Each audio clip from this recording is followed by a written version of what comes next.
ऐसी सुंदर जगह है कि मैं अगली मीटिंग में जाना नहीं चाह रहा हूं।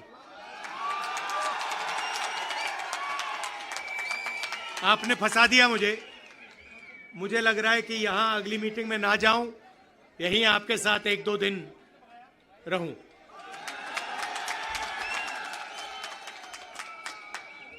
आप सबका यहां दिल से स्वागत करता हूं। आपसे मैं 2-3 चीजें कहना चाहता हूं। सबसे पहले आपने देखा होगा कि पूरे देश में बीजेपी के लोग, आरएसएस के लोग नफरत फैला रहे हैं, हिंसा फैला रहे हैं, डर फैला रहे हैं। तो लड़ाई दो विचारधाराओं के बीच में है। एक तरफ नफरत, हिंसा, डर, दूसरी तरफ मोहब्बत, रिस्पेक्ट, इज्जत। आपने देखा होगा कन्याकुमारी से कश्मीर 4000 किलोमीटर हम चले और हमने बीजेपी के खिलाफ नारा दिया, नफरत के बाजार में मोहब्बत की दुकान खोलनी है। उनका काम नफरत फैलाने का है, हमारा काम मोहब्बत फैलाने का है। वो तोड़ते हैं, हम जोड़ते हैं। और अंत में नफरत की काट मोहब्बत से ही होती है। आप सब जानते हो, नफरत को नफरत से नहीं काटा जा सकता है, नफरत को मोहब्बत से ही काटा जा सकता है, हराया जा सकता है। और आपने इस चुनाव में देखा होगा, पहले नरेंद्र मोदी जी छाती फैला के आते थे, अब नरेंद्र मोदी जी ऐसे आते हैं। पहले बड़े बड़े भाषण करते थे, इस बार पार्लियामेंट में घुसने से पहले उन्होंने अपने सिर पर कॉन्स्टिट्यूशन को रखा, फिर गए अंदर। भाइयों और बहनों, पहली बार हिंदुस्तान के इतिहास में पहली बार स्टेटहुड छीना गया है। यूनियन टेरिटरी को पहले यूनियन टेरिटरी को स्टेट बनाया गया था। स्टेट को बांटकर 2 स्टेट बनाए गए। तेलंगाना बना, छत्तीसगढ़ बना, उत्तराखंड बना, अरुणाचल को स्टेट बनाया गया। मगर पहली बार हिंदुस्तान के किसी स्टेट को रद्द करके लोगों का जो हक है वो छीना गया। पहली बार हुआ है। ऐसे हिंदुस्तान के इतिहास में, मॉडर्न इंडिया में यह काम पहले कभी नहीं किया गया है। तो सबसे पहले जम्मू कश्मीर को जो स्टेटहुड है वो वापस देना है, क्योंकि आपका सिर्फ स्टेट नहीं छीना गया, आपके अधिकार, आपका धन, सारा का सारा आपसे छीना जा रहा है। 1947 में हमने राजाओं को हटाकर लोकतांत्रिक सरकार बनाई, हमने देश को कॉन्स्टिट्यूशन दिया। आज जम्मू कश्मीर में राजा बैठा हुआ है, उसका नाम एलजी है, मगर वो है राजा। और जो आपका धन है आपसे छीना जा रहा है, बाहर के लोगों को दिया जा रहा है। चाहे वो आपके कॉन्ट्रैक्ट्स हो,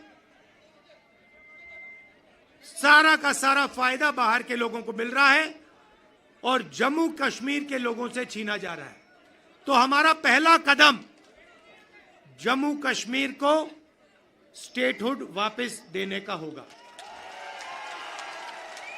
हम चाहते थे कि चुनाव से पहले आपको स्टेटहुड मिले और स्टेट बनने के बाद चुनाव हो। बीजेपी ये नहीं चाहती है और उन्होंने कहा है कि पहले चुनाव होगा और उसके बाद स्टेटहुड की बात होगी। और हम कह रहे हैं कुछ भी होगा, जम्मू कश्मीर के लोगों को स्टेटहुड हम दिलवाएंगे। बीजेपी चाहे ना चाहे, इंडिया गठबंधन इतना दबाव डालेगी कि जम्मू कश्मीर के लोगों को स्टेटहुड देना ही होगा।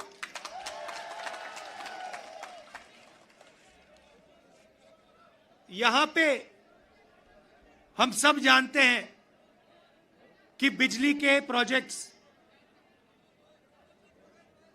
बनाए जा रहे हैं, मगर सच्चाई है कि बिजली के प्रोजेक्ट्स का फायदा आपको नहीं मिलता है। कहा गया है कि प्रोजेक्ट के 5 किलोमीटर रेडियस में आप लोगों को बिजली मिलेगी, फ्री में बिजली मिलेगी, मगर वो नहीं हो रहा है। और बिजली के प्रोजेक्ट्स का फायदा आप लोगों को मिलना चाहिए। स्टेटहुड मिलेगा, चुनाव में हम जीतेंगे तो ये काम हम आपके लिए करके देंगे।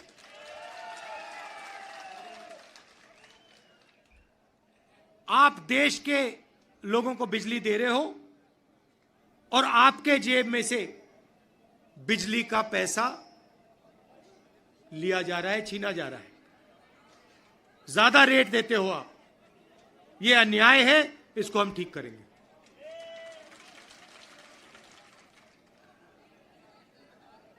भाइयों और बहनों, पूरे देश में नरेंद्र मोदी जी ने बेरोजगारी फैलाई है। पता नहीं आपने अदानी जी का नाम सुना है? सुना है? हां, मोदी जी के मित्र हैं। पार्लियामेंट में मुझे कहा, आप देखिए, पार्लियामेंट में मुझे कहा कि पार्लियामेंट में मैं अदानी और अंबानी का नाम नहीं ले सकता। तो मैंने कहा ठीक है, नाम नहीं ले सकता तो कुछ तो कहना पड़ेगा। तो A1 A2 नाम दिया मैंने उनको।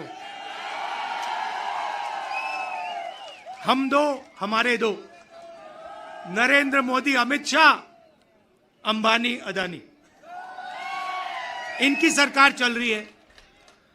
और अगर कोई छोटा काम करता है, मजदूरी करता है, छोटा बिजनेस चलाता है, होटल चलाता है, टूरिज्म का बिजनेस चलाता है, तो उसके लिए नरेंद्र मोदी जी GST लाते हैं, नोटबंदी कराते हैं और बैंक के दरवाजे बंद कर देते हैं। और पूरी की पूरी सरकार इन 2 अरबपतियों के लिए चलाई जा रही है। ये मैं आपको कहता हूं कि अगर आप देखेंगे तो ये जो आपसे स्टेटहुड छीना गया है, इसका भी लक्ष्य उन्हीं 2 अरबपतियों की मदद करने का है। और जम्मू कश्मीर के जो लोग हैं, जो व्यापारी हैं, जो इस प्रदेश को, इस देश को रोजगार देते हैं, चाहे वो टूरिज्म की बात हो, हैंडीक्राफ्ट की बात हो, उन सब को ये दबा कर रखते हैं। जो हालत देश में है उससे खराब हालत जम्मू कश्मीर में है। देश से ज्यादा बेरोजगारी यहां जम्मू कश्मीर में। और ये उल्टी सीधी बात करते हैं। कभी नरेंद्र मोदी समुद्र के नीचे चले जाते हैं, कभी हवाई जहाज में उड़ते हैं, कभी किसी नेता से गले लग जाते हैं, मगर बेरोजगारी के बारे में इन्होंने कुछ नहीं किया है। तो यहां हमारे एक युवा नेता हैं, एक बात मानकर चलो, यहां पर कांग्रेस पार्टी की अलायंस की सरकार आ रही है। ये निश्चित है, ये होने जा रहा है। और हमारा पहला काम, हमने नेशनल मैनिफेस्टो में कहा और मैं यहां भी कह रहा हूं, जो भी सरकारी वैकेंसीज हैं उनको हम भरेंगे और एज को हम 40 साल तक एक्सटेंड कर देंगे। जो डेली वेज का काम करते हैं उनको हम रेगुलराइज करेंगे, परमानेंट करेंगे और उनकी जो आमदनी है उसको हम बढ़ाएंगे। मगर हमारा लक्ष्य होगा कि हम सबको लेकर एक साथ मिलकर जम्मू कश्मीर की सरकार चलाएं, सबकी रिस्पेक्ट हो, सबको एक साथ लेकर हम चलें। और जैसे मैंने देश में वहां बाकी देश में कहा, भारत जोड़ो यात्रा में हर स्टेट में कहा, नफरत को मिटाना है। जहां भी ये नफरत की दुकान खोलेंगे, जहां भी ये नफरत फैलाएंगे, वहां हम मोहब्बत की दुकान खोलेंगे। आखिरी बात मैं आपसे कहना चाहता हूं, इतनी सुंदर जगह है, चुनाव के बाद मुझे यहां आना पड़ेगा। और ये जो आपने वकार जी कर्रा साहब, ये आपने जो मेरा 45 मिनट का प्रोग्राम यहां बनाया है, ये आपने मुझे ठग लिया। यहां पे कम से कम 1 दिन, 2 दिन, 3 दिन का प्रोग्राम बनना चाहिए। मुझे ऐसी जगह देखने को नहीं मिलती है। ऐसे प्यारे लोग कम से कम यहां मुझे 2-3 दिन के लिए लाइए और यहां घुमाइए।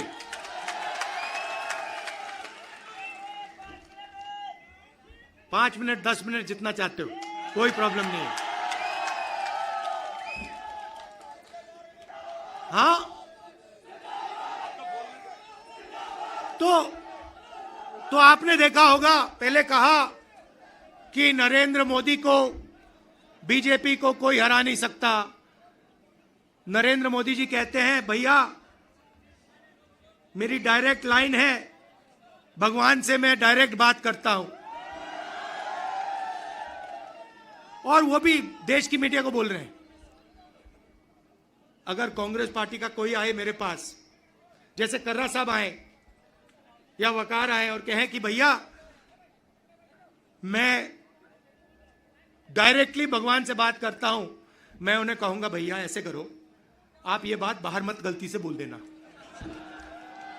नुकसान हो जाएगा, लोग पता नहीं क्या कहेंगे। मगर नहीं, देश का प्रधानमंत्री जा सकता है, कह सकता है, भैया मैं नॉन बायोलॉजिकल हूं, बाकी हिंदुस्तान बायोलॉजिकल है, बाकी हिंदुस्तान बायोलॉजिकली पैदा हुए, मैं नॉन बायोलॉजिकल हूं, मैं डायरेक्ट भगवान से बात करता हूं। और इस चुनाव में भगवान ने नरेंद्र मोदी को डायरेक्ट मैसेज दे दिया कि भैया आपको लगता है कि आप भगवान से बात करते हो, मगर भगवान आम जनता से बात करता है और भगवान आम जनता की राय को सुनकर काम करता है। तो हमने नरेंद्र मोदी को साइकोलॉजिकली उड़ा दिया है। मैं आपको बता रहा हूं, मैं पार्लियामेंट में बैठता हूं, उनके सामने पार्लियामेंट में बैठता हूं, पूरी कॉन्फिडेंस गायब हो गई उनकी। इंडिया गठबंधन खड़ा हो गया, एक साथ मिलकर हम लड़े, पूरी की पूरी कॉन्फिडेंस हिंदुस्तान के प्रधानमंत्री की गायब हो गई है। आप मुझे बताओ, आप देखो, उन्होंने पहले कहा कि जाति जनगणना नहीं होगा, हमने कहा जाति जनगणना होगा। अब आरएसएस के लोग कह रहे हैं भैया जाति जनगणना सही बात है। फिर वो उन्होंने कहा कि हम लैटरल एंट्री से बाहर के लोगों को सरकार में लाना चाहते हैं। हमने कहा ऐसे नहीं होगा। पार्लियामेंट में बात उठाई, थोड़ा सा दबाव डाला, बीजेपी के लोग कहते हैं नहीं भैया लैटरल एंट्री नहीं होगी। तो अब एक बात समझ लो, अब नरेंद्र मोदी हिंदुस्तान की जनता से डरते हैं और अब बस थोड़ा सा समय बचा है, नरेंद्र मोदी, बीजेपी, इनको हम सरकार से हटा देंगे।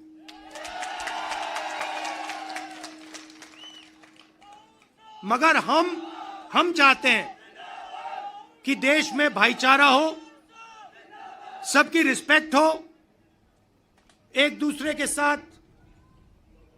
इज्जत से बात हो। जो कमजोर लोग हैं, चाहे वो किसान हैं, मजदूर हैं, छोटा बिजनेस चलाने वाले लोग हैं, उनको लगे कि इस देश में हमारी भी भागीदारी है, बैंक के दरवाजे हमारे लिए खुले हैं, कर्जा माफ हमारा भी होता है और सिर्फ देश 2-3 लोगों के लिए नहीं चलता है। ये हम चाहते हैं और यही काम हम जम्मू कश्मीर में शुरू करेंगे। और कुछ ही समय में आप देख लेना, यहां पे ये आप वकार जी यहां पे चुनकर जाएंगे, आप जिताओगे इनको, हमारी सरकार बनेगी और ये आपके लिए पूरे दिल से दम लगाकर आपके लिए काम करेंगे। वकार जी, ये आप मुझे एक वायदा करो कि यहां पे आप मुझे 1-2 दिन के लिए लाओगे और यहां के लोगों से मतलब अच्छी तरह, जैसे ऐसे नहीं मगर अच्छी तरह मिलाओगे। हाँ हाँ, गूल का एरिया, गूल और गूल के एरिया में मुझे वहां पे ले जाओगे। आप सबका दिल से बहुत बहुत धन्यवाद। आपने इतने प्यार से मेरा स्वागत किया। धन्यवाद, नमस्कार, जय हिंद, शुक्रिया।